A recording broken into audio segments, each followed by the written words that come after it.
आदाब 8 बजे की खास खबरों में आपका खैर मकदम है। मैं हूं सबिया खान। वज़ीर आज़म नरेंद्र मोदी आज साबिक़ वज़ीर आज़म अटल बिहारी वाजपेयी के यौम पैदाइश के मौके पर अटल भोजल योजना का आगाज़ करेंगे। इस योजना के लिए 6000 करोड़ रुपए मख्तस किए गए हैं। इस स्कीम का मकसद 7 रियासतों गुजरात, हरियाणा, कर्नाटक, मध्य प्रदेश, महाराष्ट्र, राजस्थान और उत्तर प्रदेश के निशानजद तरजीही इलाकों में कम्युनिटी शराकतदारी के जरिए ज़ेर ज़मीन पानी के बंदोबस्त को बेहतर बनाना है। इस स्कीम के निफाज से उन रियासतों के 78 अजला के तकरीबन 8350 ग्राम पंचायतों को फायदा पहुंचने का इम्कान है।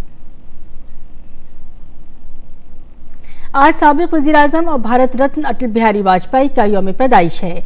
इस दिन को मुल्क भर में अच्छी हुक्मरानी का दिन के तौर पर मनाया जाता है। 2014 में शुरू किए गए अच्छी हुक्मरानी के दिन का मकसद लोगों के दरमियान हुकूमत और हुक्मरानी से मुताल्लिक़ जवाबदेही के तईन बेदारी पैदा करना है। इस मुनासिबत से मुल्क भर में मुतअद्दिद प्रोग्राम मुनाक़िद किए जाएंगे। वज़ीर आज़म नरेंद्र मोदी और दीगर अराकीन पार्लियामेंट के सेंट्रल हॉल में साबिक़ वज़ीर आज़म को गुलहाए अक़ीदत नज़र करेंगे। मुजाहिद आज़ादी पंडित मदन मोहन मालवीय को भी आज उनके यौम पैदाइश के मौके पर गुलहाए अक़ीदत नज़र किए जाएंगे। मरकजी काबीना की कल हुई मीटिंग में अहम फैसले किए गए। काबीना ने अटल भोजल योजना को मंजूरी दी, जिसके लिए 6000 करोड़ रुपए मंजूर किए गए हैं। मीटिंग के बाद मीडिया से बात करते हुए वज़ीर इत्तलात व नशरियात प्रकाश जावड़ेकर ने बताया कि पानी के मसले के हल के लिए अटल भोजल योजना को मंजूरी दे दी गई है। मरकजी काबीना ने अटल टनल मंसूबे को भी हरी झंडी दिखाई। दरअसल मनाली से लेह तक एक सुरंग खोदने का मंसूबा शुरू हुआ था, जिसका 80% काम पूरा हो गया है। इसके लिए फिर से दोबारा कुछ बजट मंजूर किया गया। इस प्रोजेक्ट के मुकम्मल होने से 46 किलोमीटर का रास्ता और 5 घंटे का वक्त बचेगा। यह सुरंग 8.8 किलोमीटर तवील दुनिया की सबसे बड़ी सुरंगों में से एक होगी। मरकजी काबीना ने कौमी आबादी रजिस्टर को अपडेट करने को भी मंजूरी दे दी है। इसके तहत मुल्क भर के शहरियों का डेटा बेस तैयार किया जाएगा। हालांकि ये शहरियत का सबूत नहीं होगा। इसका इस्तेमाल हुकूमत अपने मंसूबों को नाफिज करने के लिए करती है। मरकजी काबीना की सिक्योरिटी कमेटी की मीटिंग में चीफ ऑफ डिफेंस स्टाफ का ओहदा तश्कील देने को भी मंजूरी दे दी गई है। इत्तलात व नशरियात के वज़ीर प्रकाश जावड़ेकर ने सालाना आकाशवाणी अवार्ड्स पेश किए।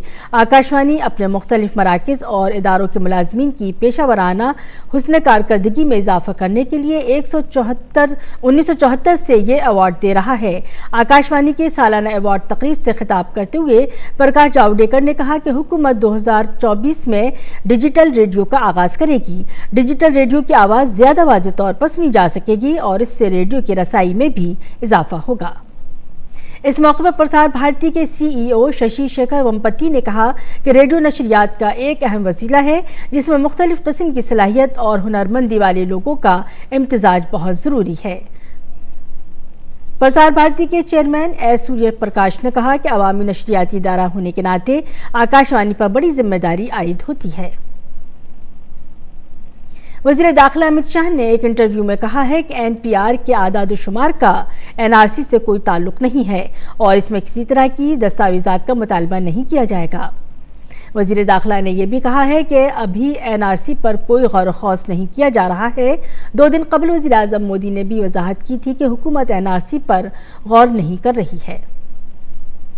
दुनिया भर में आज क्रिसमस का जश्न मनाया जा रहा है। क्रिसमस के तनाजुर में मुल्क के तमाम चर्चों को रंग बिरंगी रोशनियों से सजाया गया है। कर्नाटक की राजधानी बेंगलुरु के सेंट फ्रांसिस जेवियर कैथेड्रल में मिडनाइट मास का इनकाद किया गया।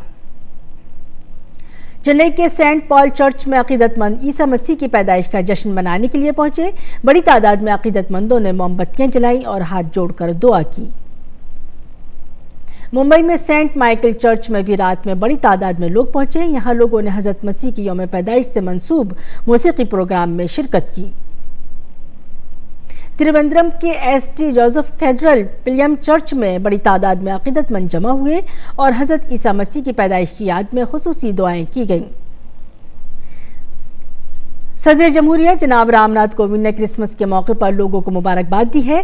اپنے ایک پیغام میں صدر جمہوریہ نے کہا، کرسمس کے اس موقع پر پرمسرت موقع پر میں ہندوستان اور بیرون ملک مقیم تمام لوگوں کو بالخصوص اپنے عیسائی بھائیوں اور بہنوں کو مبارکباد دیتا ہوں۔ ہم عیسیٰ مسیح کی ولادت کو مناتے ہیں، جن کی زندگی محبت، شفقت اور بھائی چارگی کے پیغام پر عمل پیرا ہونے کے لیے انسانیت کے لیے باعث ترغیب رہی ہے۔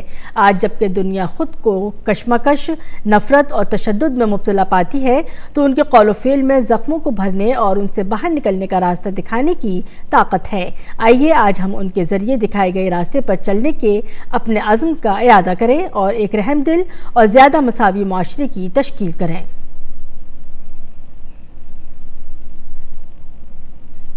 خبروں میں اتنا ہی، اجازت دیجیے، آداب۔